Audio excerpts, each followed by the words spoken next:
আসসালামু আলাইকুম সকলকে। আজকে আমাদের টপিক হচ্ছে ব্রিক্স মানে ইট। তো চলুন শুরু করা যাক। ব্রিক কি? ব্রিক মেইনলি হচ্ছে ব্লকস অফ টেম্পার্ড ক্লে দিয়ে তৈরি হতে পারে, সিমেন্টে তৈরি হতে পারে, স্যান্ড থাকতে পারে। এগুলো হচ্ছে ব্রিক্স। ব্রিক্সের জেনুইন কথাবার্তা প্রথমে বলে দেওয়া আছে।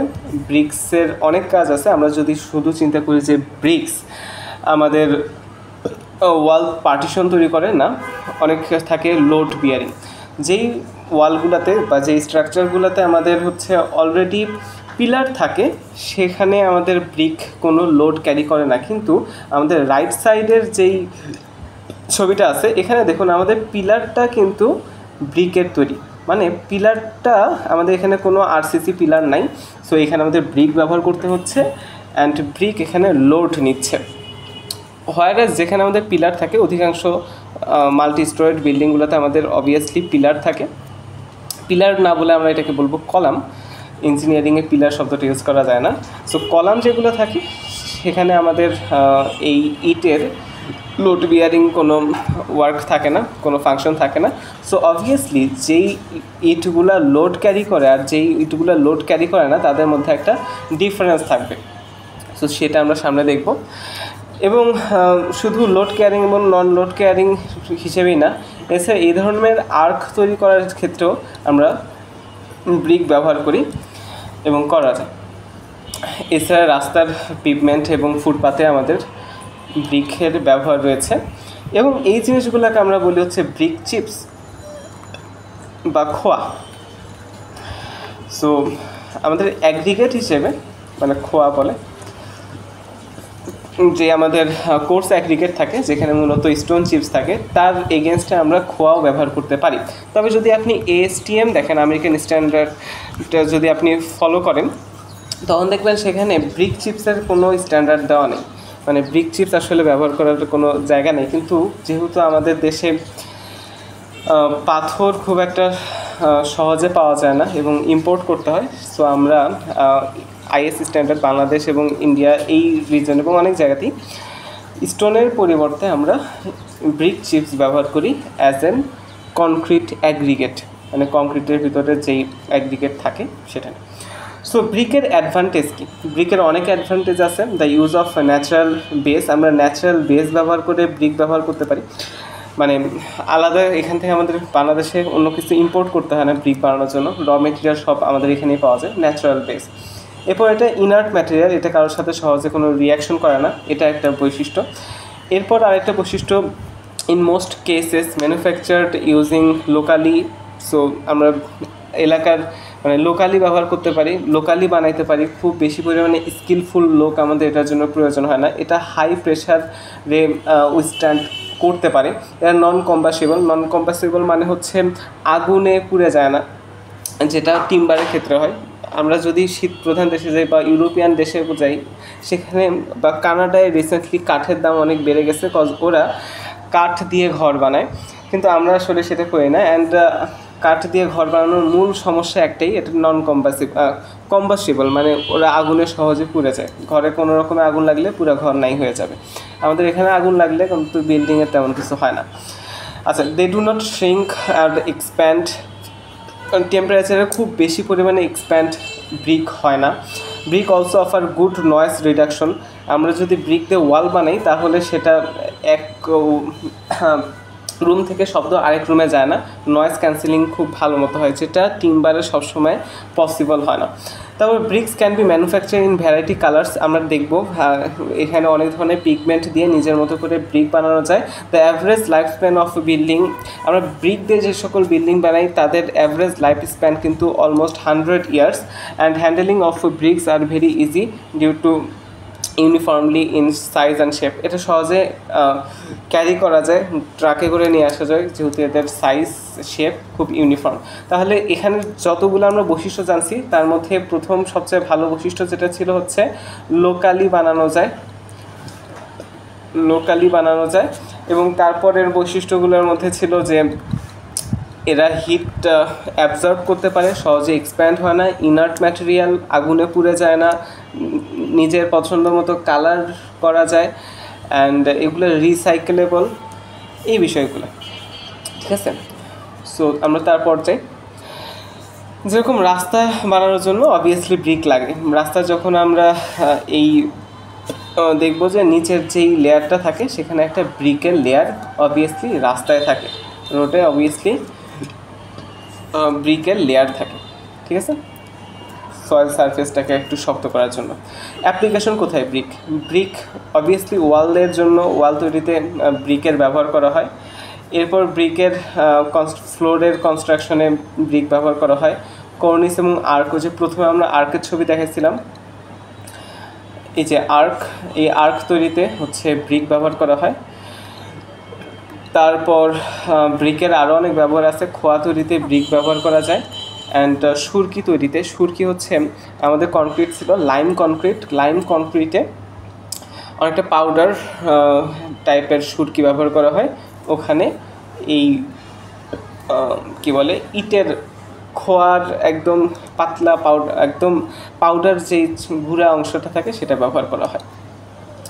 সাইজ অফ ব্রিক, পিডাব্লিউডি বাংলাদেশের একটা প্রতিষ্ঠান, তাদের রিকমেন্ডেশন অনুযায়ী ব্রিকের সাইজ হচ্ছে 9, আচ্ছা মেইন কথা হচ্ছে আমাদের ব্রিকের সাইজ লাগবে 10x5x3, এটা হচ্ছে আমাদের আইডিয়াল যে কোনো ওয়াল তৈরি করার জন্য। হ্যাঁ, কিন্তু আমরা আসলে নেই 9.5x4.5x2.75। কেন এটা নেই? কারণ আমাদের শুধু যখন ওয়াল বানাবো শুধু তো আমরা ব্রিক নিব না, ব্রিকের সাথে প্লাস্টার থাকবে। এই প্লাস্টারগুলো 0.5 ইঞ্চি থিকনেস থাকে। That's why end of the day এটা আসলে 10/5-3-এই কনভার্ট হয়ে যায়। এই জন্য আমরা হচ্ছে 9.5, 4.5 এবং 2.75 হাইটে এটা নিই এবং এটাই রিকমেন্ডেবল। এবং এটা করলে আমরা ইচ্ছা মতো 3, 5, 10, 15, 20, 25, 30 এইরকম ইঞ্চির রিকোয়ারমেন্টের ওয়াল তৈরি করতে পারি বিভিন্ন ফরমেশনে বসায়। সো এটা হচ্ছে আমাদের ব্রিকের সাইজ। এরপর হচ্ছে ফ্রগ মার্ক। ফ্রগ মার্ক জিনিসটা কিছু না, ফ্রগ মার্ক হচ্ছে ব্রিকের গায়ে যে বিভিন্ন মানুষের নাম লেখা থাকে না, বিভিন্ন কোম্পানির নাম লেখা থাকে না, সেই জিনিসটা হচ্ছে ফ্রগ মার্ক। যেরকম এখানে উড লেখা আছে, অনেকে এখানে দেখবে ABCD বা এখানে যে বাংলা লেখা আছে, এটাকে ফ্রগ মার্ক বলে, মানে জাস্ট ট্রেডের নাম লেখে। এটা শুধু যে তার কোম্পানির অ্যাডভার্টাইজমেন্ট হচ্ছে তা না, এখানে দুইটা বিষয় আছে। ফ্রগ মার্ক থাকলে দুইটা কাজ হয়, ফ্যাসিলিটেটস বন্ডিং অফ ব্রিক। এখানে যদি একেবারে স্মুথ সারফেস হয়ে যায় সমস্যা, এখানে যেহেতু কিছু লেখা হচ্ছে ফলে এই সারফেসটা একটু রাফ হয়ে যাচ্ছে, ফলে যখন আমি এর উপর সিমেন্টের প্লাস্টার দিব এটা অনেক বেশি বাইন্ডিং ম্যাটেরিয়াল হিসেবে কাজ করবে এবং বাইন্ডিংটা আরও ভালো হবে। আর দ্বিতীয়, এটা হচ্ছে প্রথম জিনিস, হ্যাঁ, বাইন্ডিংকে বা বন্ডিংটাকে আরও একটু স্ট্রং করে এই ফ্রগ মার্ক থাকার ফলে। দ্বিতীয় জিনিস হচ্ছে অবভিয়াসলি ট্রেডমার্ক বা আইডেন্টিফিকেশন। স্যার ফ্রগ মার্কের দুইটাই কাজ, একটা হচ্ছে আইডেন্টিফিকেশন মানে হচ্ছে ট্রেডমার্ক কোন কোম্পানি সেটা জানা, দ্বিতীয়টা হচ্ছে বন্ডিংটাকে স্ট্রং করা। এখন ব্রিকের বহু ধরনের ক্লাসিফিকেশন আছে based on physical mechanical properties, based on shapes, colour, based on uses of locality. এটা আমরা এর পরের স্লাইড থেকে শুরু করব। Based on physical and mechanical properties, এইটাই সবচেয়ে ইম্পর্ট্যান্ট এবং পরীক্ষাতেও এটাই বেশি আসে। ফিজিক্যাল এবং মেকানিক্যাল প্রপার্টির উপর বেস করে আমরা আমাদের ব্রিককে দুইটা পার্ট, 5টা ভাগে ভাগ করতে পারি। একটা হচ্ছে S grade, S for supreme, তারপর এ গ্রেড, বি গ্রেড, তারপর হচ্ছে ওভারবার্নড অ্যান্ড আন্ডারবার্নড। এই 5টা ভাগে ভাগ করা যায়। এস গ্রেডকে আমরা ফার্স্ট ক্লাস ব্রিক বলি, আর এ গ্রেডকে আমরা সেকেন্ড ক্লাস বলি, বি গ্রেডকে থার্ড ক্লাস বলি। আর লাস্টের দুইটা আসলে ইউজেবল না, এটা প্রত্যেকটা ক্লিন মানে ইটের ভাটায় এ ধরনের কিছু ওভারবার্ন বা আন্ডারবার্নড ব্রিক তৈরি হয়, যেটা আসলে খুব একটা ইউজ করা যায় না। খোয়াটাও বানায় কিছুটা ইউজ করার চেষ্টা করা যেতে পারে। সো আমরা এই প্রত্যেকটার ক্লাসিফিকেশন দেখব এরপরে পেজে।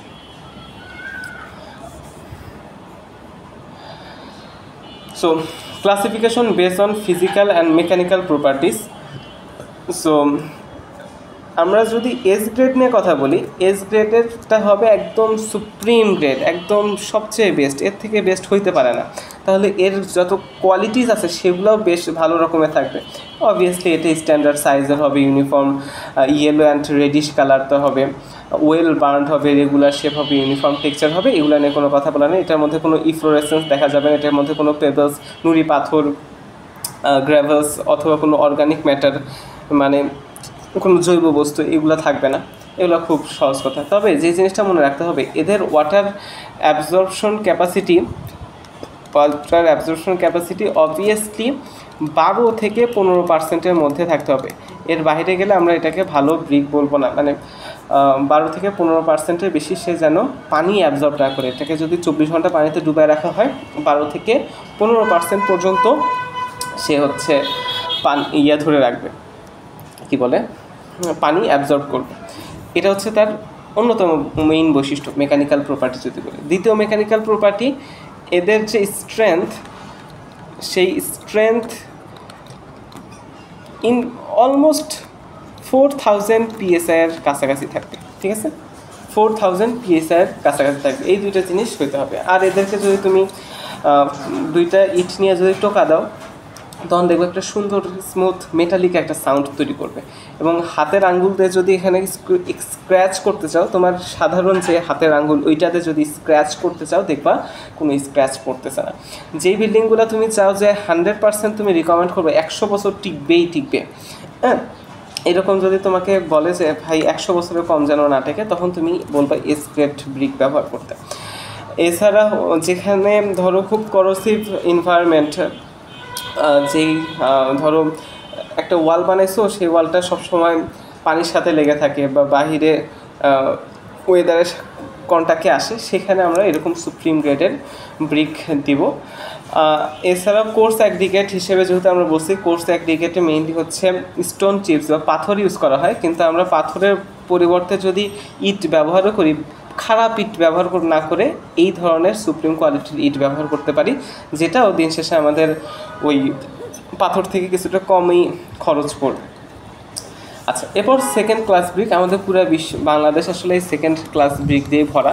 ফার্স্ট ক্লাস সুপ্রিম অনেকেই বলে, ইটভাটা আসলে ক্লিয়ারলি সুপ্রিম গ্রেড দিতে পারে না। মেইনলি মোর অর লেস আমরা হচ্ছে সেকেন্ড ক্লাস ব্রিক ইউজ করি। সেকেন্ড ক্লাস ব্রিকও যে খারাপ তা না, এটাতেও আসলে স্ট্যান্ডার্ড সাইজ থাকে, ইউনিফর্ম ইয়েলো রেড কালার থাকে ওই এস গ্রেডের মতো, এবং ওয়েল বার্নড এটাও হয়। অবভিয়াসলি স্লাইটলি ওভার বার্নড হলে কোনো সমস্যা নাই।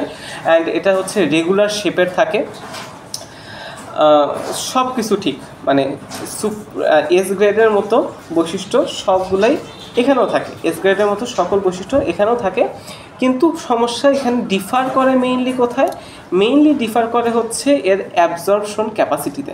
দেখো, এ গ্রেড বা সেকেন্ড ক্লাস ব্রিক যেটা বলছি, এটার absorption capacity, water absorption capacity, এটা 20% পর্যন্ত যাইতে পারে, এর বেশি যেন না যায়। 15 to 20% পর্যন্ত হইলে এটা ঠিক আছে। Water absorption capacity 20 to water absorption capacity যদি আমাদের হচ্ছে 20%-এর মধ্যে থাকে, 15 to 20% ঠিক আছে। আর স্ট্রেংথ আমাদের যেটা, সেইটা হচ্ছে 2500 PSI এর মধ্যে থাকবে। ঠিক আছে, মোটামুটি 2000 থেকে 2500 PSI এর মধ্যে থাকবে। আর বাকি জিনিসগুলো সেম। এখানেও দেখো মেটালিক সাউন্ড প্রডিউস করে, অ্যান্ড এখানেও হচ্ছে আঙ্গুল দিয়ে যদি আমি প্রেস করি কোনো ধরনের ইমপ্রেশন রাখে না। মানে সেকেন্ড ক্লাস ফার্স্ট ক্লাস দুইটাই মানে আমাদের ফিজিক্যাল প্রপার্টি সেম, মেকানিক্যাল প্রপার্টিতে একটু আলাদা। ওয়াটার অ্যাবজর্পশন একটু বেশি করে। ওয়াটার অ্যাবজর্পশন বেশি করে মানে কি, এটা পোরাস বেশি, পোরাস মানে হচ্ছে ছিদ্র আছে অনেক বেশি। দেখো ছবিটা দেখলেও কিন্তু বোঝা যাচ্ছে এখানে অনেক ছোট ছোট ছিদ্র আছে, দেখা যাচ্ছে এখানে কিন্তু অনেক ছোট ছোট ছিদ্র আছে। স্টিল এটা ব্যবহার করা যায় এবং আমরা আসলে এটাই ব্যবহার করি। পার্টিশন ওয়াল লোড খুব একটা ক্যারি করে না, সো সেখানে ব্যবহার করা যায়। ফাউন্ডেশনে ব্যবহার করা যায়। এছাড়া হচ্ছে আনইম্পর্ট্যান্ট হিস্টেন মেসোনারি ওয়ার্ক, যেখানে আসলে ব্রিকের খুব একটা মানে ইম্পর্টেন্স নেই, সেখানে ব্যবহার করা যায়। কনস্ট্রাকশন অফ 1 স্টোরেড বিল্ডিংগুলোতে করা হয়। আমরা তো ভাই 20 তলা বিল্ডিংও এখন এই ধরনের সেকেন্ড ক্লাস ব্রিক ইউজ করে ফেলি। আচ্ছা, এরপর হচ্ছে থার্ড ক্লাস। এই থার্ড ক্লাসটা আসলেই থার্ড ক্লাস, হ্যাঁ, কোয়ালিটি আর কিছুই ভালো না। মেইন এদের যে মেকানিক্যাল প্রপার্টি মানে ওয়াটার অ্যাবজর্পশন ক্যাপাসিটি সেটা তো খারাপ বটেই, হ্যাঁ, 25% পর্যন্ত চলে যায় পানি নেওয়ার ক্ষমতা। এবং এদের স্ট্রেংথ যেটা থাকে সেই স্ট্রেংথটাও হচ্ছে 1500, 2000 থেকে 1500, 1800 PSI এর মধ্যে থাকে। ওকে, সো আমরা প্রথমটা পড়ছিলাম কত, 4000 এস গ্রেডে পড়ছিলাম 4000 PSI। তারপর আমরা পড়লাম হচ্ছে সুপ্রিম মানে এ গ্রেড, সেখানে পড়লাম হচ্ছে 2500-র মতো থাকবে PSI। আর তারপর আমাদের বি গ্রেডে এটা 1800 PSI এর মধ্যে থাকবে, কম বেশি হতে পারে, অন অ্যাভারেজ 1800 PSI এর মধ্যে থাকবে। ঠিক আছে, এদের স্ট্রেংথ। আর বেশ কিছু জিনিস আছে, এরা আন্ডারবার্নড মানে ভালো মতো পড়ে নেয়। সেকেন্ডলি এদের সাইজ শেপ রেগুলার না, এখানে ছবি দেখো এবং তুমি রাস্তায় গেলে এগুলোই দেখবা বেশি, বুঝছো। এবং চুয়েটেও যদি আমরা দেখি নতুন হলগুলোতে ভালো কোয়ালিটির ইটও ইউজ করা হচ্ছে, এই কোয়ালিটিরও কিছু ইট ইউজ করা হচ্ছে। আমাদের বুঝতে হবে কোনটা ইকোনমিক্যালি বেনিফিশিয়ারি হবে। এমন কোনো একটা ওয়াল বানাইছো সেটা কোনো লোড টোড কিছু নেয় না, হ্যাঁ, এবং তুমি যে ইট দিবা তার উপর প্লাস্টার করো, ভিতরে ইট দেখাও যাবে না, তোমার জাস্ট পার্টিশন তৈরি করা অ্যান্ড এই সাইড থেকে যেন মানে একটা রুম থেকে শব্দ যেন অন্য রুমে না যায়, মোটামুটি মেকানিক্যাল প্রেশার হ্যান্ডেল করতে পারি, এগুলো চাও, তখন তুমি আসলে এটা ইউজ করতে পারো। ঠিক আছে, তবে এরা আসলে কোনোভাবেই ভালো ব্রিক না, লং রানে এরা আসলে খারাপ করে। যদি বিল্ডিং বেশি কাঁপাকাঁপি করে এই সকল ব্রিকের দেয়াল আগে ভেঙে যায়। এবং এটা একটু সফট হয়, লাইট রেড কালার হয়, শেপ রেগুলার হয় না। আর এরা হচ্ছে যদি তুমি দুইটা টোকা মারো পিওর মেটালিক সাউন্ড পাওয়া যায় না, কেমন যেন একটা ডাম একটা শব্দ পাওয়া যায়। এবং হাত দিয়ে আঙ্গুল দিয়ে যদি এখানে একটু প্রেশার দাও তাহলে দেখবা তোমার আঙ্গুলের ছাপ পর্যন্ত পড়ে যায়। ঠিক আছে, সো আমাদের বুঝতে হবে কোন ইকোনমিক্যালি বেনিফিশিয়ারি যদি হয় সেখানে আমরা দিতে পারি, বাট মনে রাখতে হবে এটা স্ট্রেংথ খুব পুয়ার হয় এবং টেক্সচারটাও খুব একটা ভালো হয় না। এরপর হচ্ছে ওভারবার্নড অ্যান্ড আন্ডারবার্নড। সো ওভারবার্নড তো আমরা বুঝছি অনেক বেশি পুড়ে গেছে। সো ওভারবার্নড একটা মজার কাজ করে, ওভারবার্নড মাঝে মধ্যে আমাদের যে সুপ্রিম গ্রেড ছিল সেটার থেকেও বেশি স্ট্রেংথ দেখা দিতে পারে, কিন্তু সবসময় দেখাবে তা কিন্তু আমরা কোনো শিওরিটি দিতে পারবো না।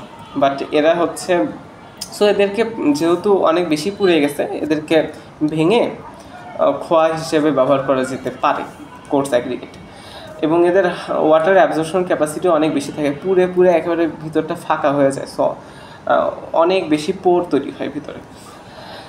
আর এদের তো কোনো শেপের মাথামুন্ডু থাকে না, কালারের মাথামুন্ডু থাকে না, এবং বেশি পুড়লে ব্ল্যাক কালার হবে, এটা তো খুব স্বাভাবিক, তাই না?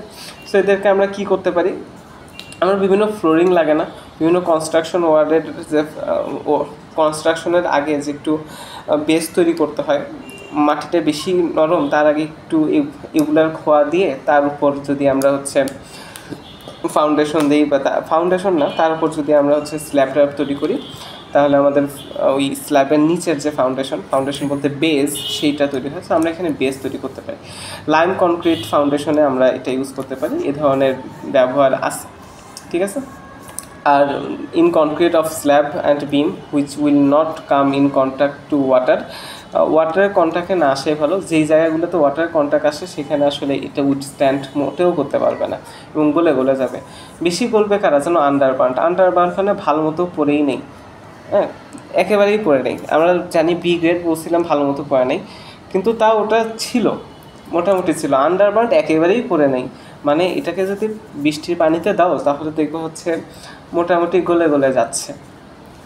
ঠিক আছে, বিস্কুটের মতো গলে বের হয়। সো এটা খুবই লো স্ট্রেংথের হয়, এদের তো কোনো ক্যাপাসিটি লাগে না। ওই যে বেস তৈরি করতে আর কি মাটি আমরা দিই, অনেক সময় বালু দিই বেসটাকে একটু শক্ত করতে, সেখানে আমরা এই ধরনের আন্ডারবার্নড ব্রিক ব্যবহার করতে পারি। থাকে না অনেক জায়গায় যে অনেক বেশি স্লিপারি, ওখানে আমরা টালু দিয়ে মোটামুটি স্টেবল করি। সো ওখানে বালুর জায়গায় আমরা এই ধরনের আন্ডারবার্নড ব্রিক দিতে পারি। কোনো কিছু তো ফালা দেওয়া যাবে না, সব কিছু ব্যবহার করতে হবে। সো এইটুকু ছিল আমাদের হচ্ছে মেকানিক্যাল প্রপার্টির ওপর বেস করে।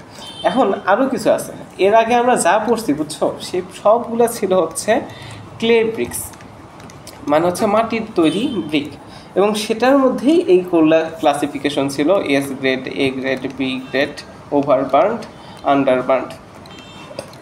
আর এখন আমরা যাচ্ছি যে যদি আমি র ম্যাটেরিয়াল ক্লে ব্যবহার না করে অন্যগুলো করি সেগুলো নিয়ে কথা বলবো। সো র ম্যাটেরিয়ালের উপর নিয়ে যদি আমরা বেস করি তাহলে এখানে overburned, burned clay bricks, fly ash clay bricks, sand lime bricks, concrete bricks অনেক জনপ্রিয়, এগুলো নিয়ে আমরা কথা বলতে পারি।